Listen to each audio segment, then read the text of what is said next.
11h04. Vamos voltar a falar sobre a situação jurídica do X, antigo Twitter aqui no Brasil. Quais os desdobramentos nessa relação entre a plataforma e o STF? A gente vai falar isso com a ajuda de um especialista, Luiz Augusto Durso, advogado especializado em crimes cibernéticos, a quem agradeço a participação. Doutor, bem-vindo, bom dia. Bom dia, Lívia, bom dia, Davi, bom dia a todos que nos acompanham no Jornal da Manhã da Jovem Pan. Antes de começar efetivamente a falar sobre essa relação, como é que ela está se consolidando nesses últimos dias, nós demos agora há pouco uma informação que foi o pagamento da multa de quase 30 milhões, que foi estipulada pelo STF, um pagamento efetivado, mas numa conta errada. Daí não foi possível ainda avançar na retomada da operação da plataforma aqui no país. Como é que isso foi acontecer? É normal isso acontecer, doutor? Lívia, não é tão normal, né? O X fez o pagamento e o ministro informou que foi na conta errada. Agora o debate que acontece nos bastidores é qual era a informação nos autos da conta que realmente deve ser compensado aí o valor das multas. Com relação a essa relação, Lívia, agora me parece ser uma relação mais harmoniosa, mais harmônica. Essas partes, né, o Supremo e o X estão aí em comunicação direta, a representação legal do X já está funcionando no país, os advogados também do X já foram constituídos, né, os procuradores, e as multas de até quase 30 milhões foram pagas. A questão agora é meramente formal, uma bobagem, né? Só transferência de uma conta para outra. É óbvio que esse dinheiro vai voltar. O X não vai ter dificuldade nenhuma em recuperar esses valores, até porque isso não tem por que ficar com alguém ou ficar em outra conta aí da União, etc. E assim que devolverem, eles vão pagar na conta certa. Então, me parece que estamos em vias realmente de resolver. Muita gente disse que, nos bastidores que a demora na restituição aí, na revogação da decisão de suspensão também era uma estratégia do Supremo em ganhar tempo por causa das eleições. Isso a gente, claro, não consegue confirmar, mas de fato amanhã termina o primeiro turno e o X volta para o segundo turno. Então o primeiro turno inteiro foi consumido mesmo com o X suspenso. Agora no segundo turno teremos Twitter para o segundo turno. Quase certeza absoluta, porque o X vai pagar as multas e já na semana que vem é bem provável que o X volte ao ar. Porque assim, não é imediato, né? Assim que se paga a multa, vai ter uma petição nos autos solicitando para que o ministro revogue a decisão e restabeleça a plataforma. Tire o bloqueio via Anatel. Então, é bem provável que no segundo turno vai ter Twitter no país. Durso, exatamente sobre essa questão que gostaria de falar com você, né? Porque muita gente tem batido nessa tecla sobre o impacto de não ter a plataforma para que as pessoas possam se expressar nesse período de eleição. Davi, o impacto é ruim, claro, né? A gente gostaria de ter um primeiro turno com todas as redes sociais liberadas. Nós tivemos essa questão que começou, inclusive, anteriormente, bem antes. Isso é história de março, né? Da questão do Elon Musk começar a postar dizendo que não concordava com aquela decisão judicial, que ia descumprir, ameaçando tirar o escritório e a representação aqui do país. E isso se prolongou e desagou, infelizmente, muito próximo do período eleitoral, com a suspensão durante o período eleitoral. É claro que a gente sempre vai ficar debatendo se não haveriam outras medidas coercitivas menos gravosas do que a suspensão. Então, se poderia ter sido feito qualquer coisa antes da suspensão. Mas, olhando para trás, me parece que Elon Musk, com outras medidas coercitivas, como for aplicado de multa, às vezes fazer a suspensão do pagamento de cartão de crédito para o perfil verificado ou para impulsionamento, não afetaria aquele status quo, né, que era um momento em que o Elon Musk disse: não cumpro mais decisões judiciais, estou tirando o escritório. Me parece, pelo menos na minha interpretação, que uma hora ou outra o banimento aconteceria para depois a gente ver a história sendo feita do que de fato aconteceu, que foi num choque em um dos dois vai ter que ceder, ou o Supremo ou o X cedeu. Agora, nós teremos o segundo turno com o Twitter, mas o prejuízo para os candidatos que tinham muitos seguidores, para os eleitores, no fim, quem perdeu com essa história foram os usuários, que a gente precisa agora, até inclusive, debater no Congresso Nacional para colocar alguma estabelecer alguma previsão legal para definir quando pode banir uma plataforma, quando não pode, quais são os critérios que se agrava uma punição a ponto da suspensão, porque, como eu disse, base legal hoje existe para banir uma plataforma num processo judicial. A questão é qual o momento ideal e se é justo ou não. Esse grande debate que resulta de toda essa novela.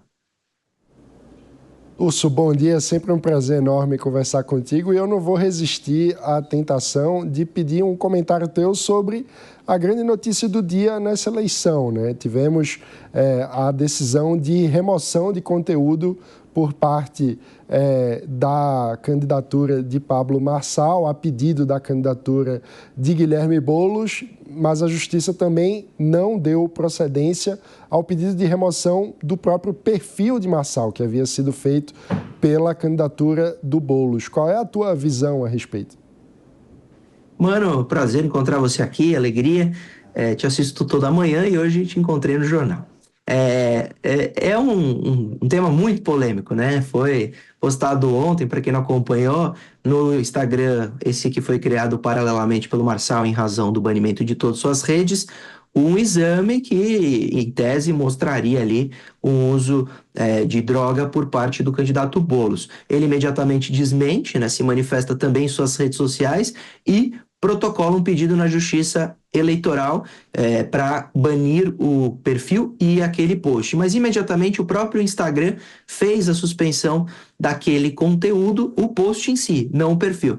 E aí eu acho que tá certo, viu, mano? Mesmo a Justiça Eleitoral, ela tem que focar no conteúdo em si, não tem que banir perfis, a não ser que ele seja criado para conduta criminosa, o que não é o caso do candidato. Se um post ali fere o direito de alguém, inclusive tem um debate muito quente com relação a esse post, porque nós temos a Lei Geral de Proteção de Dados, nós temos o sigilo profissional, né, o sigilo médico, então haveria de quem vazou, crime eventual de divulgação de segredo, crime de violação do sigilo profissional, infração à Lei Geral de Proteção de Dados, são várias as interpretações que podem se dar para essa questão que vai desenrolar aí na Justiça com certeza. Mas eu acho que o Instagram acerta ao fazer a suspensão deste post especificamente porque é ali, de fato, e é inegável, um vazamento de dados de um paciente.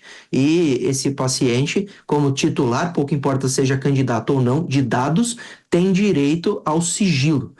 Isso só poderia ser apresentado a público se, por exemplo, ele manifestasse interesse, né, ele desse anuência, ou se acontecesse de um interesse público, etc., que não é o caso aí. Né? Esse dado ainda é sigiloso, enquanto a Justiça, por exemplo, não suspende sigilo, etc. Então, a regra é que esse documento não deveria ter sido publicado da forma que foi, porque, de primeira, já fere a Lei Geral de Proteção de Dados. Guto, bom dia, tudo bem?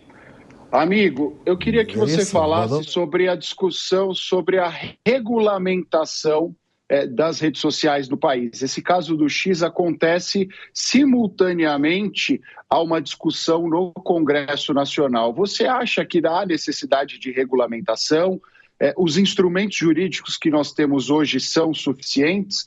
Qual é o seu entendimento sobre isso?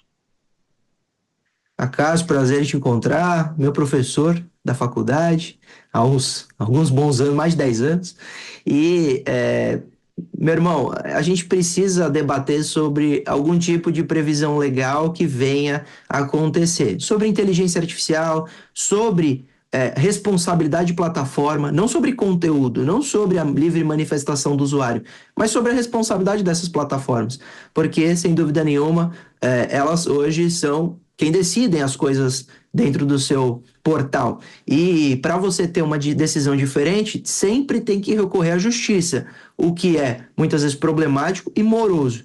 Então, alguma previsão eu acho necessário, desde que não interfira, claro, na liberdade de expressão e não interfira em conteúdo de alguém. Eu sou a favor da previsão para combatermos o que é manifestamente ilegal, o que não há interpretação nem caráter subjetivo. Então, conteúdos criminosos, vazamento de pedofilia, terrorismo, induzimento ao suicídio, esse tipo de conteúdo não deve existir na internet de maneira liberada para todo mundo ver, por exemplo, numa rede social. Essa é a minha opinião. E aí, a regulamentação é um debate muito quente, e nas eleições também nós vimos, né? Por exemplo, a lei, ela é antiga, ela se aplica da forma que vem sendo há muito tempo aplicada, e para os candidatos ficou muito claro que o direito de resposta, por exemplo, publicado no próprio Instagram do candidato, não tem efeito nenhum. No fim, vira mais um entretenimento, que as pessoas vão lá, tem muitos comentários para aquela base que está constituída para o candidato. Então, até o direito de resposta, eu penso que tem que ser revisto. As formas com que a gente lida os ilícitos na rede, a gente precisa conversar e rever quase tudo, na verdade. Claro que o Código Penal, leis novas que criaram tipos penais como stalking, como invasão do dispositivo informático, o próprio Marco Civil da Internet, a Lei Geral de Proteção de Dados, novas leis trouxeram um arcabouço, Código de Defesa do Consumidor, um arcabouço mais relevante, mas ainda faltam, sem dúvida nenhuma, previsões para dar guarida, para a gente conseguir lidar com os problemas que têm acontecido na internet. O problema é misturar, por exemplo, o debate do que seria uma desinformação com o debate do que seria um post altamente criminoso. A gente precisa separar e debater separadamente para trazer as melhores soluções para cada tema. Luiz Augusto Durso, advogado especialista em crimes cibernéticos, mais uma vez nos ajudando a entender esses assuntos complexos aqui na Jovem Pan. Obrigada pela participação. Bom dia. Obrigado, Lívia. Obrigado a todos que nos acompanham. Bom final de semana. Obrigada.